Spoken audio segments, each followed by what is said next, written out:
¿Puede un medallón, oscuro como un secreto, decidir el rumbo de dos vidas y desafiar una nación entera? Dicen que el honor pesa más que la sangre en estas tierras. Yo digo que el amor pesa también, y a veces más, cuando la verdad sale a la luz. Era invierno de 1834, Persión, y la ciudad olía a carbón y a pan recién horneado, a tinta todavía húmeda en los despachos donde se forjaban heredades y sentencias. María guardaba un pequeño medallón de ónix en el dobladillo interior de su corpiño. El ónix era frío al tacto, liso como la piel de un secreto que se niega a volver la cara. Dentro del medallón había, desde la muerte de su madre, un pétalo seco de violeta y una letra doblada, escrita con una pluma temblorosa, unas palabras que jamás mostró en público. Ella trabajaba la seda en la casa de su tío, aprendía protocolo, sabía inclinar la cabeza cuando sonaban las campanas de la iglesia, y por la noche imaginaba a quien no debía, un hombre con botas embarradas y manos ásperas que le hablaba de justicia y de mapas que cambiaban con la guerra. ¿Podía el pasado de su madre, que olía a tabaco y a contrabando, estropear el presente de María? Esa pregunta latía cada vez que cerraba el medallón. Él se llamaba Alejandro. Tenía la rectitud de los hombres que han pasado por campamentos y consejos, las palabras medidas, la espada conservada en la galería como un juramento. Alejandro era nieto del corregidor, caballero de buena estirpe y heredero de una casa con balcones de hierro forjado y cuentas que tintineaban en los bailes. Su deber era pactar alianzas, no corazones. Pero la primera vez que la vio, en la escalera donde la seda se enredaba como un río, su deber se quebró en un batiente. Ella le ofreció un volante de lino y un té hecho con hojas traídas de las montañas. Él le devolvió un gesto, inadvertido quizás, pero para ella fue un cosmos. Guardaba en su pecho una duda. ¿Se puede amar sin destruir lo que uno ha jurado proteger? Un rumor empezó a deslizarse por las tertulias como un manuscrito mal cerrado, una vieja transacción, un título de propiedad firmado por el abuelo de Alejandro a precio de una noche, sobre tierras donde antaño había un molino, y dicen, una casa con una niña que recogía flores. El rumor rozó sus cabelleras, pasó por las bocas de las criadas, y en la biblioteca del corregidor fue sopesado con la frialdad de un sello de cera. María tembló. El medallón le dijo que alguien había pasado su mano por la herencia de su sangre. ¿Y si la verdad fuera más devastadora que la sospecha? Se preguntó Alejandro una tarde, mirando el papel con trazos inclinados que le había dejado su padre. Su padre había firmado, no con malicia, sino con la resignación de quien cree perder para preservar otro nombre. Alejandro encontró, oculto dentro de la caja de herramientas del abuelo, un pliego que confirmaba la entrega del molino por una deuda que jamás se pagó. Esa página olía a establo y a vino añejo.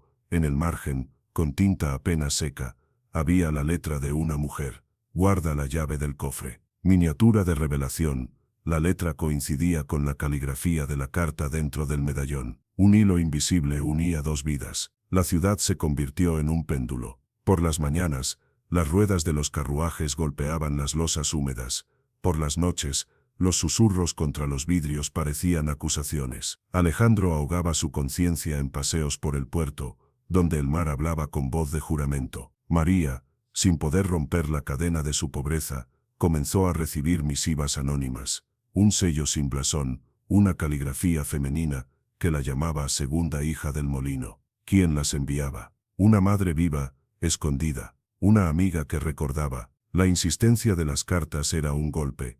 La verdad se acercaba. Pequeña promesa, alguien pagará la cuenta de tantos silencios. En un baile en casa del corregidor, donde las crines de los caballos resonaban como un anuncio de mercado, los dos se encontraron otra vez. Ella llevaba un guante de encaje gastado, él el ademán de un hombre que aún duda. La música fue un murmullo, y en un rincón, bajo una lámpara de aceite, Alejandro tocó el ónix sin querer, reconoció en el medallón el escudo tallado en la puerta de la vieja escritura que había firmado su abuelo. Su corazón se quebró en dos. Tensión, debía proteger el nombre de su casa. Liberación breve, su mano se quedó sobre la de ella, cálida, humana. La tercera revelación vino envuelta en cera. En el archivo municipal, alguien había plantado un documento, una nota que mostraba una transacción irregular. Alejandro la encontró, y la leyó con la sensación de que le arrancaban una costilla.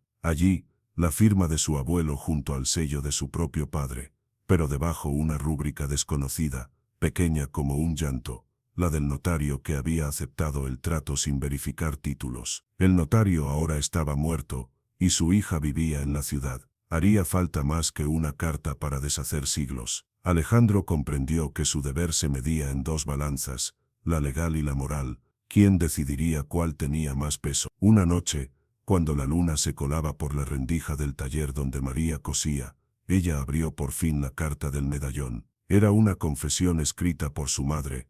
Si algún día te llaman por un nombre que no es tuyo, recuerda este medallón. Hay quienes venden tierras y silencios por miedo. Yo amé a un hombre que se marchó con promesas rotas. Guarda la verdad, para que no te la arrebaten. Las palabras olían a lágrimas secas y a almendras. En la ciudad, Alejandro tomó una decisión. Iría al consejo y declararía lo que sabía. Sería deshonrado. Quizás su familia lo expulsaría, pero callando, sería cómplice. Mini revelación. Alejandro halló en su bolsillo un segundo medallón, idéntico al de María, con una inscripción: para quien devuelva lo robado. El giro. En la plaza, durante la lectura de un edicto sobre herencias y títulos, Alejandro se adelantó. Sacó el papel con la transacción irregular, lo alzó como quien muestra una sentencia, y lo dejó caer sobre la mesa de roble. Los notables se inclinaron, las carruajes detuvieron su paso, y el murmullo se convirtió en una ola.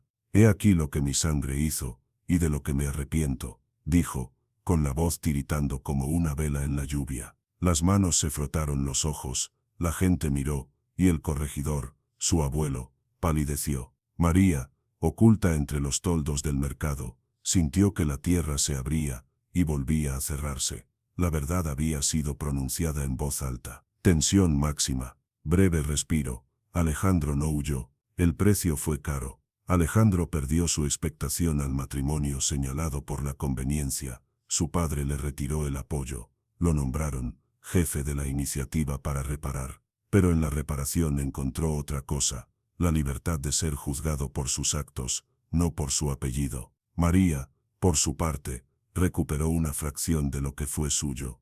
El molino no volvió entero, pero consiguió, con la ayuda de hombres honestos, un pequeño terreno donde plantar. El medallón de ónix, que antes encerraba sombras, se abrió y dejó caer el pétalo de violeta al sol. Ahora la violeta parecía nueva. Motivo transformado. El ónix, antes cárcel, se convirtió en caja de memoria, y la memoria en piedra para construir desde cero. En la tarde en que firmaron con tinta y sudor, en una habitación que olía a madera recién cortada y a café, Alejandro entregó su segundo medallón a María. Ella lo tomó sin guantes, sintió el frío, y luego el calor. «No puedo redimir lo que fue, pero prometo cuidar lo que vendrá», dijo él. Sus manos temblaron, las de ella se apoyaron en las suyas. No fue un final de película, fue algo más honesto: matrimonios modestos, un molino que giró de nuevo, una casa sin grandes balcones pero con risas. La sociedad murmuró, y al final aprendió a medir el honor,